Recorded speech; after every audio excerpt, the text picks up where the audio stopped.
खुदा यसम से कि ज़िंदा बाबरकत और जलाली नाम में आप सबको तहसीन और शिकायना का सलाम और शबात शलोम।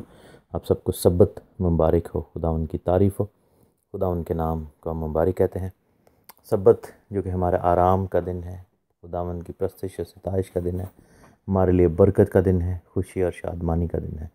उसमें हम खुदा उनके हजूर में झुकते हैं और अपनी ज़िंदगियों को मसीह यस्सु नासरी के नाम के लिए मखसूस करते हैं, मसा करते हैं और खुदावन से ये वादा करते हैं कि हम अपनी ज़िंदगियों को उस खुदावन के नाम के मुताबिक गुजारेंगे और खुदावन की हजूरी में खुदावन के पाक और मुक़द्दस नाम को मुबारक करेंगे। एक चीज़ याद रखें कि दुनिया में इंसान को बहुत सारी राहें जो हैं वो भली मालूम होती हैं, सीधी मालूम होती हैं, कलीसियाई मालूम होती हैं, रूहानी मालूम होती हैं, लेकिन उनकी इंतहा में मौत होती है। लोग ये कहते हैं कि जी हम ये चीज़ें कर रहे हैं तो खुदा को हमारे दिल का तो पता है, लेकिन मेरे अज़ीज़ों, खुदा को हमारे दिल का पता है, लेकिन हमें भी खुदा के दिल का पता होना चाहिए और हमें अपनी ज़िंदगी में वो काम करने चाहिए जो खुदा को पसंद है और उन कामों से नफ़रत करनी चाहिए, जो परहेज़ करना चाहिए जो खुदा को पसंद नहीं है। उसमें से एक काम नाफरमानी का है कि जो खुदा के कलाम में लिखा है, अगर हम उसको इग्नोर करके दुनिया की बनाई हुई चीज़ें, दुनिया की बनाई हुई रसूमात, दुनिया के बनाए हुए काम, दुनिया की बनाई हुई बातों को अपनी ज़िंदगी में जो है वो लेकर आएंगे और उसको खुदा के सामने उसकी जस्टिफिकेशन देने की कोशिश करेंगे तो फिर काम ख़राब है, फिर काम ठीक नहीं है। क्योंकि हमें सिर्फ़ और सिर्फ वो करना है जो खुदा ने अपने कलाम में हुक्म के तौर पर कहा है। उससे ना कुछ आगे बढ़ाना है, ना कुछ उसमें घटाने की ज़रूरत है, क्योंकि हमारी हिकमत खुदा की हिकमत के सामने हीच है, हमारी समझ खुदा की समझ के सामने कमतर है। इब्रानियों के ख़त में हम स्टडी कर रहे हैं तौरेत और फजल के हवाले से, और छठा बाब हम देख रहे हैं और उसकी पहली आयत से मैं पढ़ूंगा। लिखे के पास आओ, मसीह की तालीम की इब्तदाई बातें छोड़कर कमाल की तरफ कदम बढ़ाएं और मुर्दा कामों से तौबा करने और खुदा पर ईमान लाने की और बपतिस्मों और हाथ रखने और मुर्दों के जी उठने और इब्तदाई अदालत की तालीम की बुनियाद दोबारा ना डालें। और अगर खुदा चाहे तो हम यही करेंगे, क्योंकि जिन लोगों के दिल एक बार रोशन हो गए और वो आसमानी बख्शिश का मज़ा चख चुके और रूह कुद्स में शरीक हो गए और खुदा के उम्दा कलाम और आइंदा जहान की क़ुव्वतों का जायका ले चुके, अगर वो बरगश्ता हो जाएं तो उन्हें तौबा के लिए फिर नया बनाना नामुमकिन है, इसलिए कि वो खुदा के बेटे को अपनी तरफ से दोबारा मसलूब करके एलानिया जलील करते हैं कि जो ज़मीन उस बारिश का पानी पी लेती है जो उस पर बार बार होती है और उनके लिए कारआमद सब्ज़ी पैदा करती है जिनकी तरफ से उसकी काश्त भी होती है, वो खुदा की तरफ से बरकत पाती है। अगर झाड़ियाँ और ऊँट कटारे उगाती है, तुम नामकबूल और करीब है कि लानती हो और उसका अंजाम जलाया जाना है। ये आयतें जो हैं, स्पेशली पहली जो दो आयतें हैं, ये अमूमन उस वक़्त मैंने देखा है खिदमत में कि यूज़ की जाती हैं कि जब हम किसी को तौबा और बपतिस्मा के वाले से कन्विंस कर रहे होते हैं और कहते हैं कि ब्रदर आपको या बहन आपको खुदा उनकी हज़ूरी में आना होगा, आपको अपनी ज़िंदगी खुदा उनको देनी होगी, तौबा करनी होगी, बपतिस्मा लेना होगा और नए सिरे से पैदा होना होगा। तो मैंने अमूमन देखा है कि मुख्तलिफ़ डिनोमिनेशन जैसे चर्च ऑफ पाकिस्तान या हमारे जो कैथलिक बहन भाई हैं या जितने भी डिनोमिनेशन बच्चों के बपतिस्मे पर ईमान रखते हैं, तो वो अमूमन ये आयतें फिर कोट करना शुरू कर देते हैं कि जी आप किन चक्रों में पड़े हुए हैं, इब्तदाई बातें छोड़कर कमाल की तरफ कदम बढ़ाएं और बपतिस्मों की और हाथ रखने की जो है वो तालीम की बुनियाद दोबारा ना डालें। हालांकि उन बहन भाइयों को ये रियलाइज़ नहीं है कि उनके लिए तो अभी इब्तदाई बातें भी शुरू नहीं, उन्होंने तौबा करके बपतिस्मा भी नहीं लिया हुआ। तो इब्तदाई बातें तो ये उनकी बात हो रही है जो कि ऑलरेडी तजुर्बाकार मसीही ईमानदार लोग हैं, जो कि बॉर्न अगेन हो चुके हैं और वो आगे बढ़ रहे हैं अब ज़िंदगी में। लेकिन एक शख्स जिसने सिर्फ बचपन का बपतिस्मा लिया हुआ है, अगर आप ये सोच कर कहें कि जी चूँकि उसने बचपन का बपतिस्मा बस लिया हुआ है तो वो कहे कि जी मैं तो अब आगे की बातें सोचता हूँ, आप इब्तदाई बातों के चक्कर में ये क्या कर रहे हैं, तो उसका ये कहना नहीं बनता। ऑन द अदर साइड, जब हम खुदावंद के हुक्मों को मानने की बात करते हैं, हम कहते हैं कि जी हमें खुदा की फर्मा बरदारी करनी है, खुदावंद की ईदों को मानना होगा, मसीह के पॉइंट ऑफ व्यू से खुदावंद के हुक्मों को अपनी ज़िंदगी में लेकर चलना होगा, अपने आप को खुदावंद की हजूरी में पेश करना होगा। उसमें क्या होता है कि लोग एकदम कहते हैं कि जी इसका निजात से क्या ताल्लुक़ है, या निजात तो यही बात यहाँ पर पौलुस रसूल या फिर जो भी इब्रानियों की किताब का राइटर है, वो ये कहना चाहते हैं कि हम इब्तदाई बातों को अब छोड़ें और आगे बढ़ें। मतलब कि हमने निजात तो पा ली है, हमने अपनी ज़िंदगी तो खुदावंद को दे दी है, हमने अपना सिलसिला जो है वो शुरू तो कर लिया है और हमने बॉर्न अगेन भी हो गए।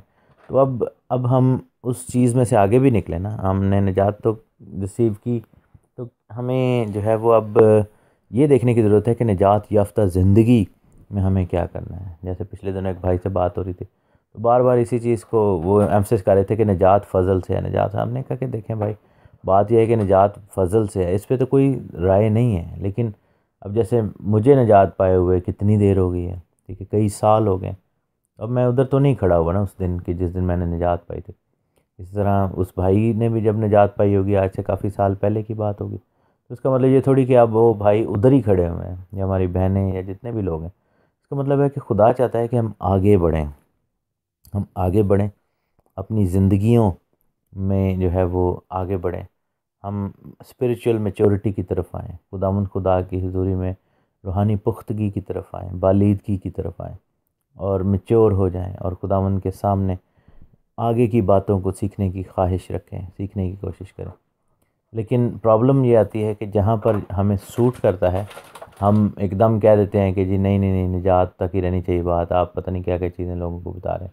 और जहाँ पर हमें सूट नहीं करती, हम जो है वो इस पॉइंट को आगे यूज़ करना चाहते हैं कि नहीं नहीं, हम तो आगे बढ़ने वाले लोग हैं और आप जो है वो हमें हमें किन चक्करों में डाल रहे हैं। ठीक है, तो मतलब कि लोगों का मैंने देखा है, हमारे बहन भाइयों का, कि हम बहुत जल्दी जो है वो री करने की कोशिश करते हैं चीज़ें। मसलन जहाँ जहाँ पर हमें इजी लगता है, सूट कर रही है चीज़, उसको हम अपने पॉइंट ऑफ व्यू से बताएंगे, और जहाँ पे नहीं करती हम उसको रिजेक्ट करना शुरू कर देते हैं। लेकिन खुदा का कलाम ऐसा नहीं है मेरे अज़ीज़ों।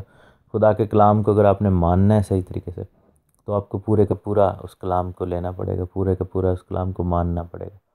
खुदा को हम बीच बीच में से नहीं मान सकते, खुदा को हम आधा यानी थोड़ा थोड़ा करके नहीं मान सकते। हमें पूरे तौर पर अपने मालिक खुदावंद खुदा की हुज़ूरी में चल कर खुदावंद को मानने की ज़रूरत है। हमें सीखने की ज़रूरत है अपनी ज़िंदगियों में ये बात कि खुदावंद को होलिस्टिक पॉइंट ऑफ व्यू से देखें, कुल्ली तौर पर खुदा को देखें, खुदा को जुज़वी तौर पर ना देखें, कलाम को भी कुल्ली तौर पर देखें, जुज़वी तौर पर ना देखें। यही जो है मसले का जो है वो जड़ है सारे प्रॉब्लम की। क्योंकि हम कलाम जो है बट जाता है, हम कलाम को बांट बांट के देख रहे हैं, हम कुल्ली तौर पर नहीं देख रहे, हम कलाम को जुज़वी तौर पर देख रहे हैं, हम पार्शली देख रहे हैं, हम उसको कम्प्लीटली नहीं देख रहे। और हमें जो है वो अपनी ज़िंदगी में मेरे अज़ीज़ों ऐसा नहीं करना। अगर हम बरकत को कुल्ली तौर पर हासिल करना चाहते हैं, तो फिर हम फर्मा बरदारी भी कुल्ली तौर पर ही करें।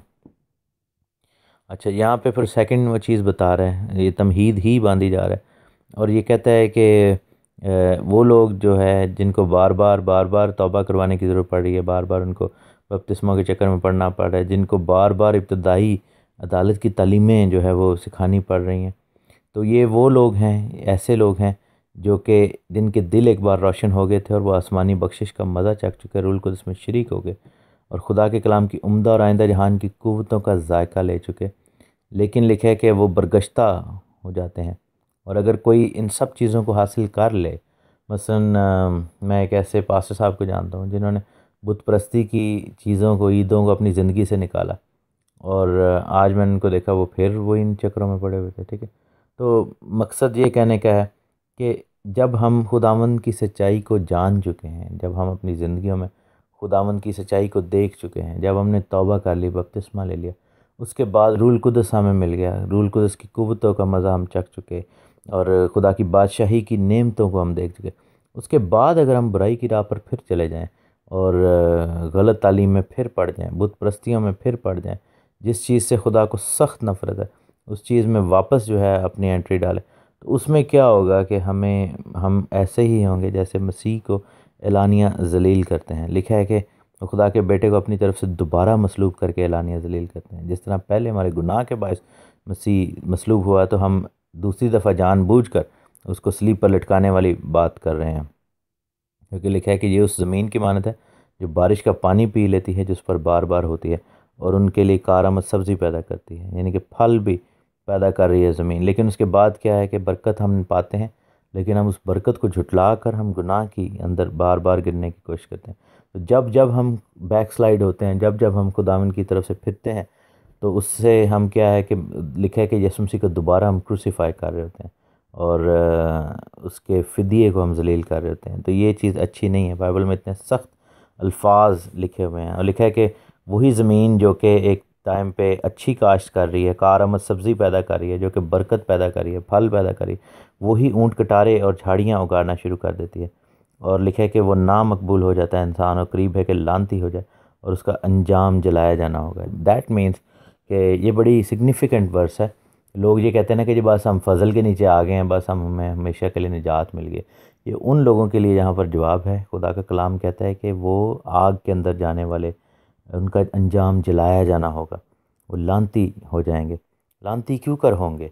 जब हम तौबा करके निजात पा गए हैं, फ़ज़ल की वजह से हमें निजात मिल गई है, उसके बाद अगर हम नाफरमानी की ज़िंदगी गुजारेंगे, खुदा के हुक्मों को तोड़कर अपने आप को लेकर चलेंगे और हम ठट्ठा करेंगे और खुदा के कलाम को सिखाने वाले लोगों को बेइज्जत करेंगे, उनको ज़लील करने की कोशिश करेंगे और हम खुदावंद के कलाम की बेहरमती करेंगे और हम गुनाह के अंदर अगर चलेंगे और हमारी ज़िंदगियों के अंदर अगर बदकारी या बुराई होगी और हम हर उस बात का इनकार करेंगे जो खुदा के कलाम में है और हर उस बात को अपने गले लगाएंगे जो कि इंसान की बनाई हुई रवायात हैं, तो फिर हम निजात को लूज़ कर देंगे। निजात को हम एमाल से हासिल तो नहीं कर सकते, लेकिन मैं दोबारा एम्फसाइज़ करूँगा कि निजात को हम अपने कामों से हासिल तो नहीं कर सकते, क्योंकि निजात तो हमें मुफ्त अवेलेबल है फ़ज़ल की वजह से।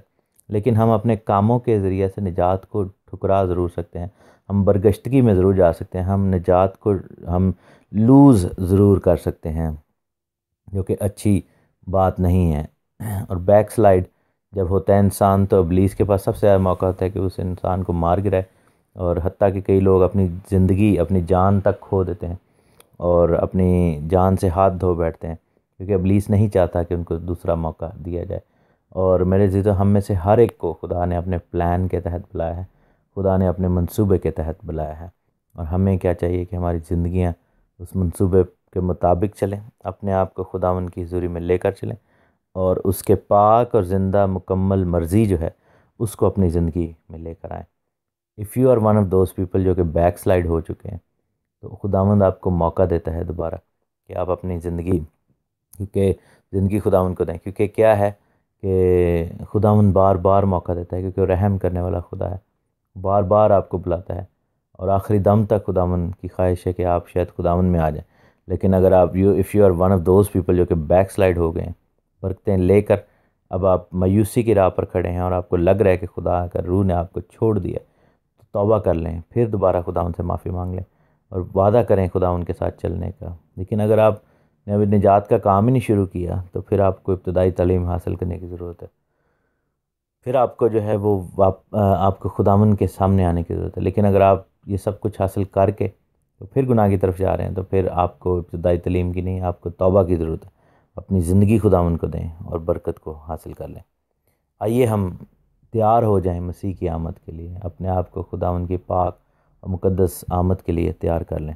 यीशु मसीह बहुत जल्द आने वाले हैं और तब दूध का दूध, पानी का पानी हो जाएगा, तब इंसाफ होगा और जो लोग खुदावंद के कलाम को धुतकारते हैं उनको भी पता चल जाएगा, और जो लोग खुदावंद के बनाए हुए चीज़ों को जो है वो झूठा करार देते हैं और उनको पुराना कहते हैं और उनको लानत कहते हैं, उनको भी अंदाज़ा हो जाएगा कि खुदावंद खुदा क्या चाहता है। आइए हम अपनी ज़िंदगियों से खुदावंद के नाम को जलाल दें, यीशु मसीह नासरी के नाम, आमीन। खुदावंद यीशु मसीह के ज़िंदा बाबरकत और जलाली नाम में आप सबको तहसीन और शिकाना का सलाम। खुदावंद खुदा आपको बड़ी बरकत दे। हम खुदा का बेहद शुक्र करते हैं, खुदावंद के नाम की तारीफ़ करते हैं, अपने जलाल के बादशाह को मुबारक कहते हैं, इस कादिर मुतलक खुदावंद खुदा को, जो था, जो है, जो आने वाला है। इब्रानियों के ख़त 6 बाब की स्टडी हम कर रहे हैं। पहली 8 आयतें हमने पढ़ी, जिनमें हमने बैक स्लाइडिंग के बारे में सीखा, किस तरह लोग जो हैं वो बैक स्लाइड हो सकते हैं, किस तरह उसका अंजाम जो है वो बुरा है। आज हम 9वीं आयत से पढ़ेंगे। तो रेत और फजल की जो सीरीज़ चल रही है और हम इब्रानियों का ख़त पढ़ रहे हैं। हमने गलतियों के ख़त की स्टडी कर ली है, और इमाल की किताब के कुछ हिस्सों को भी पढ़ा है। 9वीं आयत से खुदा का बंदा कहता है कि आए अजीज़ो, अगरचे हम ये बातें कहते हैं तो भी तुम्हारी निस्बत इनसे बेहतर और निजात वाली बातों का यकीन करते हैं, इसलिए कि खुदा बेइंसाफ़ नहीं जो तुम्हारे काम और उस मोहब्बत को भूल जाए जो तुमने उसके नाम के वास्ते उस तरह ज़ाहिर की कि मुक़द्दसों की खिदमत की और कर रहे हो। और हम इस बात के आरज़ूमंद हैं कि तुम में से हर शख्स पूरी उम्मीद के वास्ते आखिर तक इसी तरह कोशिश कर ज़ाहिर करता रहे, ताकि तुम सुस्त ना हो जाओ, बल्कि उनकी मानंद बनो जो ईमान और तहम्मुल के बायस वादों के बारिश होते हैं। तो यहाँ पर खुदावंद का बंदा बैक स्लाइडिंग के ख़तरे को कैसे एड्रेस कर रहा है, क्योंकि पहले इसने कहा कि तुम जो है वो इब्तदाई बातें छोड़ो और आगे की तरफ बढ़ो। एक्सपेक्टेशन क्या है कि निजात से आगे बाहर आओ और अब तुम खुदावंद के कलाम की गहरी बातों की तरफ आओ। हमारी भी एक्सपेक्टेशन खुदावंद की हमसे यही है, और खुदावंद के कलाम निजात के बाद की ज़िंदगी जो है वो खुदावंद के कलाम पर अमल करने से हमें मिलती है।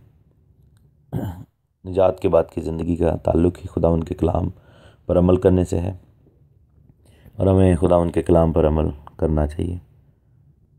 और यही बातें वो कहता है कि तो भी तुम्हारी निस्बत इनसे बेहतर निजात वाली बातों का यकीन करते हैं। कह रहे कि मुझे फ़ील हुआ है कि तुम लोग मतलब कि बैक स्लाइड हो रहे हो, तुम लोग वापस शुरू की तरफ जा रहे हो, लेकिन मेरा ईमान यह है कि तुम्हारे अंदर खुदा ने बेहतर काम किया, निजात वाली बातें तुम्हारे अंदर मौजूद हैं, क्योंकि खुदा बेइंसाफ़ नहीं जो तुम्हारे काम को भूल जाए और उस मोहब्बत को भूल जाए जो तुमने उसके नाम की खातिर इस तरह ज़ाहिर की कि मुक़द्दसों की खिदमत की और कर रहे हो। अब यहाँ पर हम देखते हैं कि किस तरह मुक़द्दसों की खिदमत करना जो है खुदा की ज़रिए में कभी भुलाया नहीं जा सकता। खुदावंद के मुक़द्दस लोगों, स्पेशली उन लोगों को जो बुलाए गए हैं, जिनके अंदर बुलाहट नज़र आती है, जो खुदा का कलाम लोगों तक लेकर जाते हैं, हमें उनकी इज़्ज़त करनी है, उनसे प्यार करना है, उनकी खिदमत करनी है। और इस तरह क्या होगा कि यीशु के नाम की खातिर ऐसा करना है, तो उसका अजर क्या होगा कि खुदावंद फिर बरकत देगा। क्या खुदावंद बेइंसाफ़ नहीं है। तो खुदा का इंसाफ ये कहता है कि जब मुक़द्दस लोगों की खिदमत की जाती है तो खुदावंद बरकत देता है, लेकिन ऑन दी अदर साइड अगर हम मुक़द्दस लोगों को सताएं और मुक़द्दस लोगों के ख़िलाफ़ खड़े हों तो फिर खुदावंद उसका भी अजर देता है। और लिखा है कि हम इस बात के आरज़ूमंद हैं कि तुम में से हर शख्स पूरी उम्मीद के वास्ते आखिर तक इसी तरह कोशिश ज़ाहिर करता रहे। यहाँ पर अगेन दो चीज़ें हमें समझने की ज़रूरत है। पूरी उम्मीद से क्या मुराद है जब हम खुदा की बादशाही में जाएंगे। पूरी उम्मीद से मुराद ये है कि हमारी उम्मीद का पूरा हो जाना, जब क्योंकि हमारी उम्मीद यही है कि खुदा यीशु मसीह जल्द आएंगे। और लिखा है कि आखिर तक कोशिश ज़ाहिर करता रहे। कोशिश ज़ाहिर करना बेसिकली अमल की बात हो रही है, एक्शन की बात हो रही है, अवाल की बात हो रही है, कामों की बात हो रही है। कोशिश कैसे ज़ाहिर करनी है? खुदा के कलाम पर अमल करने से। अगेन बार बार बहस जो है हमें उधर लेकर आती है। खुदा का कलाम हमें क्लियरली बताता है कि हमें ये कोशिश जो है वो अपने अंदर जारी करनी है। और कोशिश कैसे करेंगे? जब हम खुदा के वादों, उसके कलाम, उसके हुक्मों को अपनी ज़िंदगी में मानेंगे, तो आखिरी उम्मीद जो हमारी पूरी उम्मीद है आखिर तक, यानी कि इस जहान के आखिर तक, इस दुनिया के आखिर तक कोशिश करते रहेंगे कि हम रास्तबाजी के काम करें, रास्तबाजी की बातें करें, निजात याफ्ता ज़िंदगी में तौबा के माफिक फल लेकर आएँ, अपने आप को खुदावंद के काम के, कलाम के और खुदावंद की बातों और मुँह के अहकाम के साथ टैली करके और साथ लेकर चलें। यही खुदावंद की मर्ज़ी है। और उससे क्या होता है, लिखा है कि ताकि तुम सुस्त ना हो जाओ। क्योंकि जब कोई शख्स नेकी के काम नहीं करता, अगेन मैं बता दूं कि निजात पाने के लिए नहीं, निजात याफ्ता ज़िंदगी यानी निजात पा चुका हुआ शख्स जब वो एक्टिवली खुदा के कलाम की तामील नहीं करता, उसके कलाम पर अमल नहीं करता, तो वो सुस्त हो जाता है। उसकी रूह जो है वो एक्टिव नहीं है, वो सुस्ती का शिकार है। लिखा है कि ताकि तुम सुस्त ना हो जाओ। वो सोया होता है। वो खुदा यीशु मसीह ने बड़ा क्लियर लिखा था कि जागते रहो और दुआ करो ताकि आजमाइश में ना पड़ो। सुस्ती जो है वो हमें जो है वो कहीं का नहीं छोड़ती, स्पेशली जब हम खुदा के कलाम को लेकर सुस्ती का मुजाहरा करते हैं। अब मैं इसकी मिसाल आपको दे सकता हूँ, सुस्ती कैसे। मसलन अगर खुदा का हुक्म ये कहता है कि सब्बत के दिन अपना पाँव रोक रखो और तुम मेरे तालिब हो। अब तालिब कैसे होना है? ओबियसली खुदा के घर में जाएंगे, खुदा की हुजूरी में जाएंगे, तो वहीं पर खुदा के तालिब होंगे। और अपनी खुशी के तालिब ना हो तो हम देखते हैं कि सुस्ती कैसे, रूहानी सुस्ती कैसे एक्टिवली हो सकता है। हम जिस्मानी तौर पर सुस्त ना हो, हम अपनी जॉब्स पे जाते हों, जिस्मानी तौर पर हो सकता है हम दुनिया के सारे काम सब्बत पर करते हों। अमूमन ये जो शादियां हैं, ये सालगिरहें हैं, ये फंक्शंस हैं, ये भी सब्बत वाले दिन रखे जाते हैं, इसलिए कि अगला दिन संडे है, छुट्टी है। और मतलब हर तरह का जो ज़ाती काम है वो उस दिन किया जाता है। अब वो जिस्मानी तौर पर तो चुस्ती है, जिस्मानी तौर पर तो आप सब कुछ कर रहे हैं, एक्टिव हैं, लेकिन रूहानी तौर पर आप सुस्त हो जाते हैं, क्योंकि आप अपनी रूह को डिप्राइव कर देते हैं खुदा की हुजूरी से। हालांकि खुदा ने यह हुक्म दिया है कि सब्बत के दिन जो है वो खुदावंद के सामने आया जाए। सो ये एक मिसाल है, रूहानी सुस्ती इसको कहते हैं। यानी कि जब हम खुदावंद के हुक्मों पर अमल करने के लिए, खुदा के कलाम पर अमल करने के लिए जो है हम तेज़ी ना दिखाएं, एक्टिव ना हो। खुदा ने क्या कहा था कि एहतियात से इन हुक्मों पर अमल कर। हमारे अंदर एक एफर्ट नज़र आनी चाहिए, हमारे अंदर एक लगन और लगाव नज़र आना चाहिए, हमारे अंदर एक तड़प नज़र आनी चाहिए कि मैं हर तरीके से हर वक्त खुदा के कलाम को अपनी ज़िंदगी में पूरा करूं, पूरा होता देखूं और पूरा करूं भी। हमारे अंदर एक ऐसी आग होनी चाहिए मेरे जीजो, जो हमें चैन से बैठने ना दें। जैसा खुदा उनके कलाम में यिर्मयाह नबी कहता है कि तेरा कलाम मेरी हड्डियों में सुलगती हुई आग की मानद है। हमारे अंदर जो है वो एक ऐसा अंगारा खुदा रख दे कलाम का, एक अलाव भड़कना चाहिए, हमें हर वक्त जो है वो धुन हो खुदा के कलाम की। और ये चीज़ मैं खुदा का शुक्र करता हूँ कि हमारी जो ये खिदमत है, इसमें हमारे साथ जितने भी बहन भाई खड़े हैं, उनमें से यानी कि सारे ही जो हैं उस आग के अंदर दहक रहे हैं। खुदा का शुक्र हो। लेकिन अगर आप नहीं दहक रहे, अगर आपके अंदर वो रिवाइवल अभी तक नहीं जागा, तो आपको खुदावंद से उस आग को मांगना होगा ताकि सुस्त ना हो जाए। और सुस्त जो है काहिल है, लिखा है कि उसका हाथ जो है, काहिल आदमी उसको गरीब बना देता है। इमसाल की किताब यानी प्रोवर्ब्स में, कहावतों की किताब में लिखा है कि जो सुस्त का हाथ है, सुस्त जो है उसका हाथ उसे गरीब बना देता है। ये दोनों लेवल्स पर अप्लाई होता है, जिस्मानी और रूहानी। ऑब्वियसली जो शख्स जिस्मानी तौर पर लेज़ी होगा वो गरीब हो जाएगा, क्योंकि उसको काम करने की आदत नहीं रहती। तो ये तो खुदा का एक असूल है कि जब कोई शख्स मेहनत करता है तो खुदा उसमें बरकत डालता है। किसी भी कौम के शख्स हो, अगर वो दयानतदारी के साथ मेहनत कर रहा है तो खुदावन उसकी मदद करता है। लेकिन जो रूहानी तौर पर सुस्त और काहिल है, उसका हाथ उसको कैसे गरीब बनाता है कि इवेंचुअली उससे वो नेमतें दूर हो जाती हैं, पाकरू की जो बरकत है दूर हो जाती है। एक एक करके खुदावन उन तोड़ों को वापस लेना शुरू कर देता है जो खुदा ने दिए थे। क्योंकि आप तोड़ों वाली तमसील पढ़ सकते हैं जिसमें खुदा ने टैलेंट्स दिए, किसी को 5, किसी को 2, किसी को 1। तो जो तो एक्टिवली बिजनेस कर रहे थे उससे, उनको जो है वो बरकत मिली बाद में, लेकिन खुदा ने लिखा है कि जिनके पास था और जो खिदमत उसमें अप्लाई नहीं कर रहे, जो उसको छुपा कर रखते हैं जो उस तोड़े को अपनी ज़िंदगी में इस्तेमाल नहीं करते, रूहानी सुस्ती का मुजाहरा करते हैं, वो उनसे छीन लिया जाएगा। तो गरीब कैसे बन जाएगा? जब रूह पाक की नेमतें और बरकतें जो खुदा ने दी हैं वो उनसे वापस ले ली जाएंगी। जब पाक रूह रंजीदा होकर उस बहन या भाई से जुदा हो जाएगा और इवेंचुअली वो शख्स अपनी निजात को भी लूज़ कर देगा और कम्प्लीटली बैकस्लाइड हो जाएगा और फिर इब्लीस के हाथों में खिलौना बन जाएगा।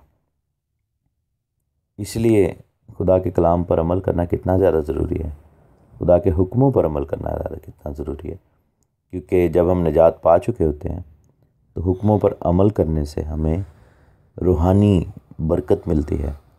हम रूहानी तौर पर रिवाइव्ड रहते हैं, हम बेदार रहते हैं, उस आग में हम जलते रहते हैं, पाक रूह की जो आग है।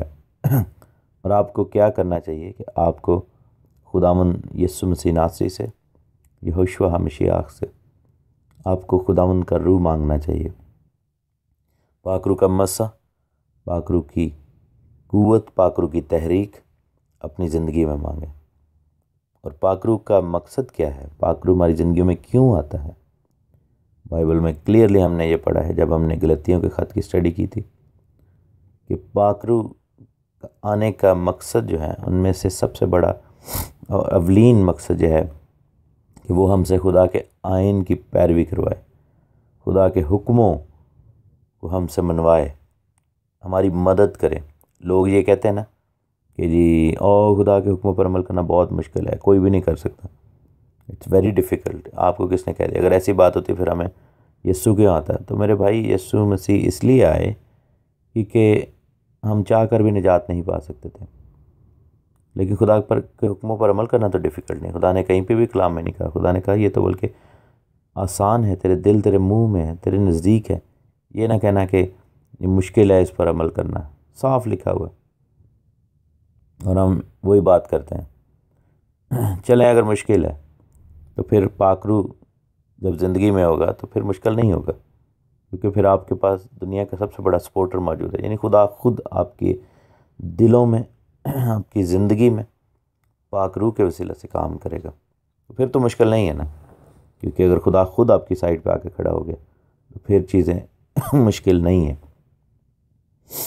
देखिए, ताकि तुम सुस्त ना हो जाओ बल्कि उनकी मानद बनो जो इमाल और तहम्मुल के बायस वादों के वारिस होते हैं। किन की मानद? खुदावंद के ईमानदार लोगों की मानद, बाइबल के उन हीरोज़ की मानद जो ईमान और तहम्मुल करके, यानी ईमान ला के निजात पाए, और तहम्मुल कैसे? जब वो गुनाह से दूर रहे और खुदा की बादशाही की बातों में तेज़ रहे, तो फिर क्या होंगे? वादों के वारिस हो जाएंगे। हम उन वादों को इनहेरिट करेंगे। अगर आप चाहते हैं कि आप खुदा के वादों को इनहेरिट करें, वो आपकी मिरास बन जाएं, तो आप जो है खुदा की हुजूरी में पाक रूह को मांगें और खुदावंद से ये रिक्वेस्ट करें कि आए खुदावंद तू हमें रूहानी एक्टिवनेस दे, अपने कलाम और अपने हुक्मों को मानने की तौफीक दे। खुदावंद खुदा आपको बड़ी बरकत दे, यहोशुआ मसीह के नाम में, आमीन। खुदा यीशु मसीह के ज़िंदा बाबरकत और जलाली नाम में आप सबको तहसीन और शिकायत का सलाम। या पाक खुदा का नाम मुबारक हो। खुदावंद खुदा जो भला है, जिसकी शफ़क़त अब्दी और वफ़ादारी पुश्त दर पुश्त रहती है। खुदावंद हमें अपने प्यार से घेरे रहता है, हम खुदा का शुक्र करते हैं, और अगर हम गिर भी जाएं तो खुदावंद उठा खड़ा करता है। खुदावंद का बेहद शुक्र हो। खुदावंद के नाम को जलाल मिले, जो हमारी क़ुव्वत और ताकत है, हमारा ज़ोर है, हमारे छिपने की जगह है। हम इब्रानियों के ख़त की स्टडी कर रहे हैं। कल आप लोगों ने ऑडियो जो है वो सुनी, उसके वाले से, लाहौर के वाले से, परसिक्यूशन के वाले से, और पास ओवर भी बहुत जल्द आ रहा है। सो हम खुदा का शुक्र करते हैं। 22 अप्रैल को 2016 में पास ओवर आएगा, यानी कि जो हमारा दुनियावी कैलेंडर है उसके ऊपर अगर देखा जाए तो बाइबल का जो कैलेंडर है वो बताता है कि 22 अप्रैल को शाम को जब सूरज गुरूब होगा तब पास ओवर शुरू हो जाएगा, और 23 अप्रैल जो है जो कि हफ्ते का दिन है, सब्बत का दिन है, उस दिन पास ओवर का दिन हो रहा होगा। और एक और चीज़ भी आपको बताते चलें कि ज़रूरी नहीं कि पास ओवर हर वक्त जुम्मे को ही आए, और हर साल फ्राइडे को ही आए, या हर साल वेडनेसडे को ही आए, या हर साल संडे या सैटरडे को, एक दिन पे नहीं। पास ओवर की तारीख़ जो है वो एक ही रहती है, यानी कि 14 निसान। लेकिन ये है कि जो चूँकि हम दुनियावी कैलेंडर को भी साथ साथ फॉलो करते हैं, जो कि रोमन कैलेंडर है, तो उस पर हम ये देखते हैं ग्रेगोरियन कैलेंडर या रोमन कैलेंडर भी इसको कह सकते हैं, तो उस पर हमेशा दिन फ़र्क भी हो सकता है। इब्रानियों का ख़त, उसका 6ठा बाब और उसकी 13वीं आयत से हम स्टडी करेंगे। ये खुदा के कलाम में से हम जो रेगुलर स्टडी कर रहे हैं, तौरात और फ़ज़ल यानी शरीयत और फ़ज़ल के हवाले से, लॉ एंड ग्रेस के हवाले से, उसको आप ज़रूर स्टडी करें। और इन खतूत को आप जब स्टडी करते हैं तो आपको बड़ी बरकत मिलती है, हमें काफ़ी चीज़ें, कॉन्सेप्ट्स जो हैं वो क्लियर होते हैं। बहुत सारे दोस्त जो हैं, मैं उनसे गुजारिश करूँगा कि आपको जब ये ऑडियोज़ भेजी जाती हैं तो आप सुना ज़रूर करें, क्योंकि मैंने देखा है कि लोग ऑडियो जब हम भेज देते हैं तो लोग सुनते नहीं हैं, फिर भी वही सवाल कर रहे होते हैं जिनका जवाब जो है वो ऑडियो में होता है। तो मेरी गुजारिश ये है कि अगर आप कभी सवाल करें हारून भाई से, मुझसे, या YSMC की टीम, YSMC मिनिस्ट्री की टीम के किसी भी शख्स से, तो जब कोई आपको जवाब में ऑडियो या कोई लिंक भेजा जाए तो आप उसको ज़रूर देखें। लोग क्या कहते हैं, बॉदर नहीं करते लिंक देखना और फिर भी सवाल करते रहते हैं सेम।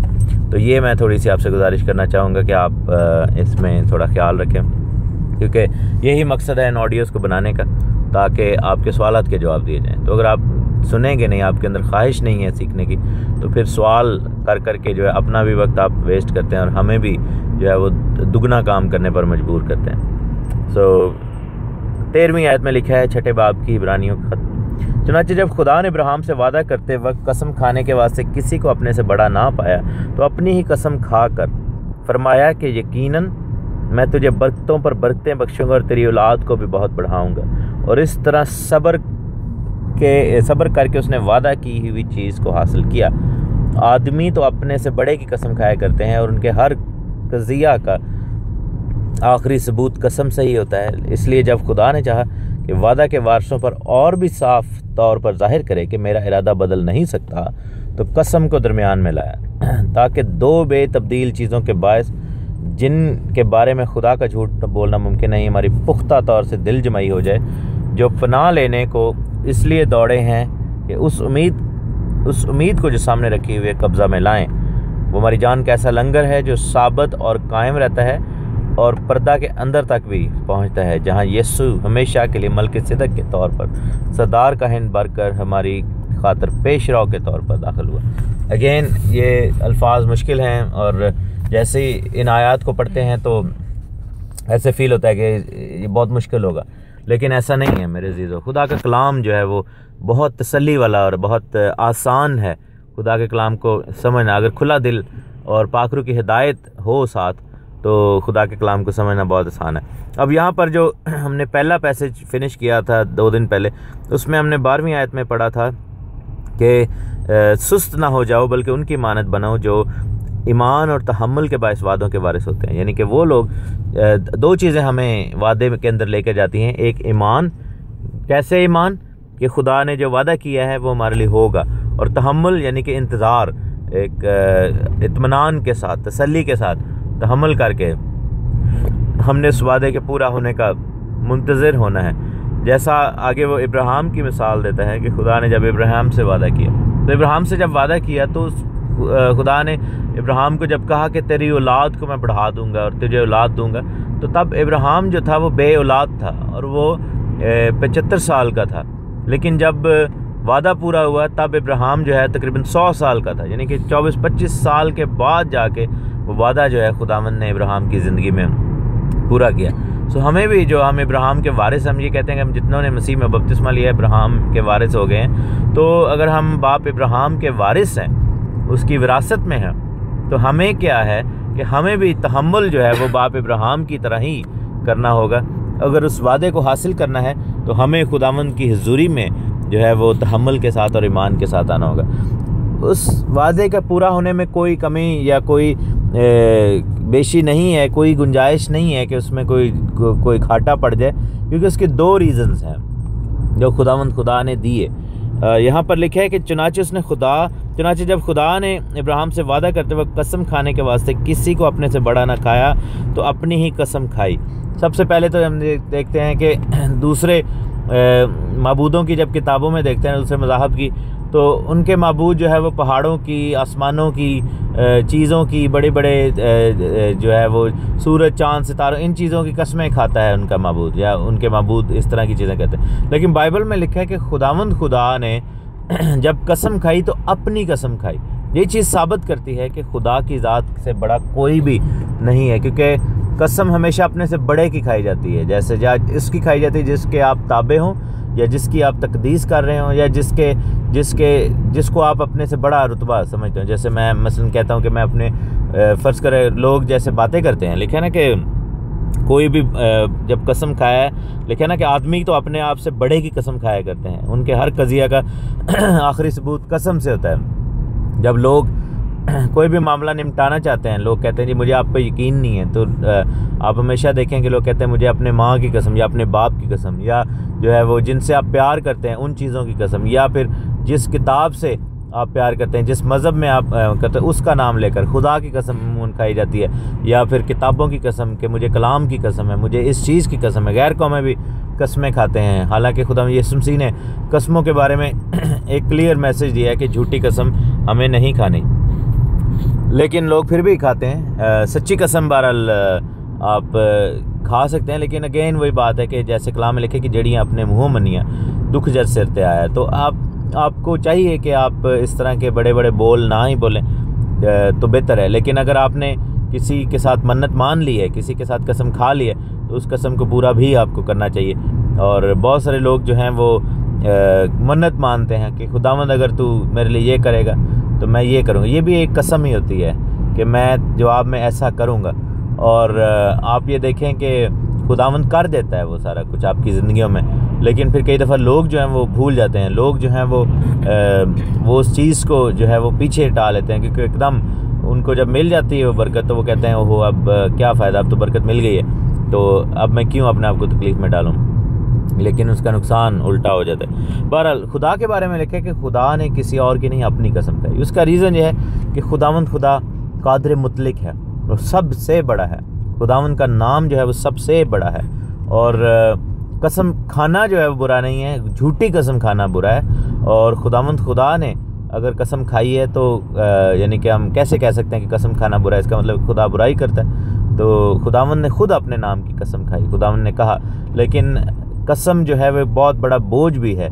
खुदावंद खुदा की ज़ात जो है वो बहुत पावरफुल है, इसलिए खुदावंद जो है वो हर किस्म का बोझ हमारा उठा लेता है। लेकिन हम जब कसम खाते हैं तो हम अपने आप को बोझ के नीचे ले आते हैं। इसलिए यीशु मसीह ने कहा था कि नाजायज़ तौर पर झूठी कस्में और गलत कस्में या हर वक्त जो है वो कस्में उठाना अच्छा नहीं है, क्योंकि हम बार बार अपने आप को बोझ के नीचे ले आते हैं। कुछ लोगों की आदत है कि वो हर बात में कसम खाते हैं। तो इब्राहिम को क्या कसम खा के खुदा ने वादा किया कि मैं तुझे बरकतों पर बरकतें दूंगा और तेरी औलाद बहुत बढ़ा दूंगा। और मेरे अज़ीज़ों वो वादा पूरा हुआ है, क्योंकि हम सब भी तो उस वादे का हिस्सा हैं और यही वादा है जो हमारी ज़िंदगी में पूरा हुआ। अब दो चीज़ें यहाँ पर लिखी हैं। खुदा ने चाहा कि वादा के वारसों पर और भी साफ तौर पर जाहिर कर दे कि मेरा इरादा बदल नहीं सकता, तो वो कसम को दरमियान में लाया, ताकि दो बेतब्दील चीज़ों के बायस जिनके बारे में खुदा का झूठ बोलना मुमकिन नहीं, हमारी पुख्ता तौर से दिल जमाई हो जाए, जो पनाह लेने को इसलिए दौड़े हैं कि उस उम्मीद को जो सामने रखी हुई कब्ज़ा में लाएं।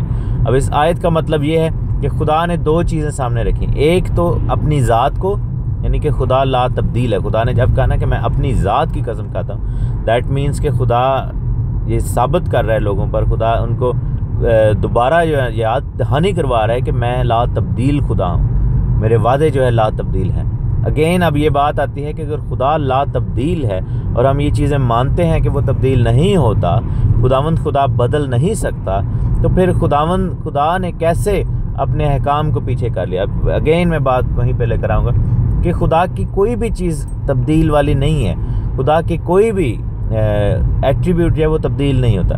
तो अगर खुदा नहीं तब्दील होता तो खुदा का कलाम भी तब्दील नहीं होता। अगर खुदावंद खुदा ला तब्दील है तो उसके मुंह की बातें भी पीछे नहीं हट सकती।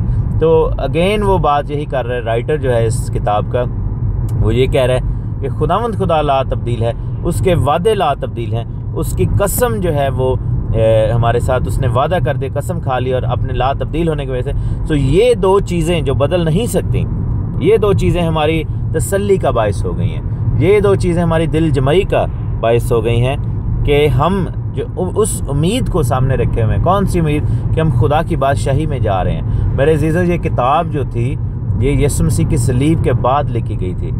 अभी तक वो उसको उम्मीद कह रहा है। ये पुराने अहदनामा में नहीं लिखी गई किताब, क्योंकि कई दफ़ा हम जब पढ़ते हैं तो हम कहते हैं कि ओ तब तो उम्मीद थी लेकिन अब तो हमें यकीन हो गया है। नहीं, अब भी हम अपनी निजात को लूज़ कर सकते हैं। अगर आप खुदावंद के हुक्मों को तोड़ना शुरू कर देंगे तो वो उम्मीद आपसे जाती रहेगी और खुदावंद जो है वो आपको मुंह से निकाल बाहर फेंकेगा। अगर ऐसा है तो वो क्यों खुदा ने कहा था कि मैं तुझे अपने मुंह से निकाल बाहर फेंकने को, निकाल बाहर करने को।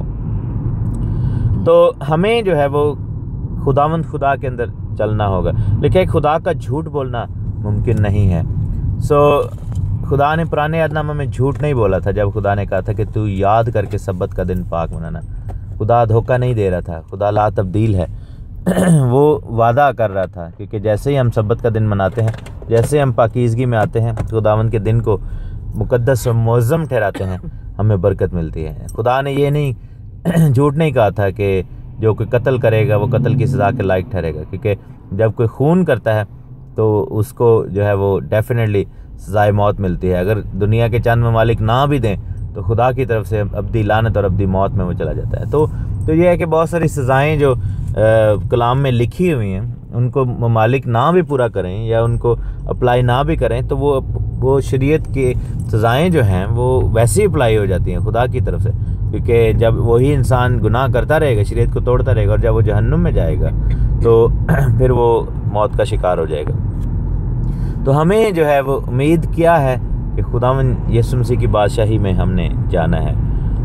कैसे? जैसे खुदावंद यीशु मसीह के बारे में लिखा है कि हमारा सरदार काहिन हमेशा के लिए मल्के सिदक के तौर पर सरदार काहिन बनकर हमारी खातर पेश रो के तौर पर दाखिल हो गया पर्दा के अंदर, यानी कि आसमानी हैकल की बात हो रही है। उस आसमानी हैकल में खुदावंद यीशु मसीह जाकर दाखिल हो गए, हमें भी खुदा के घर में शामिल कर लिया। हम खुदा का शुक्र करते हैं, खुदावंद के नाम की तारीफ़ करते हैं, और वादे जो हैं खुदावंद के वो सब हाँ के साथ हैं।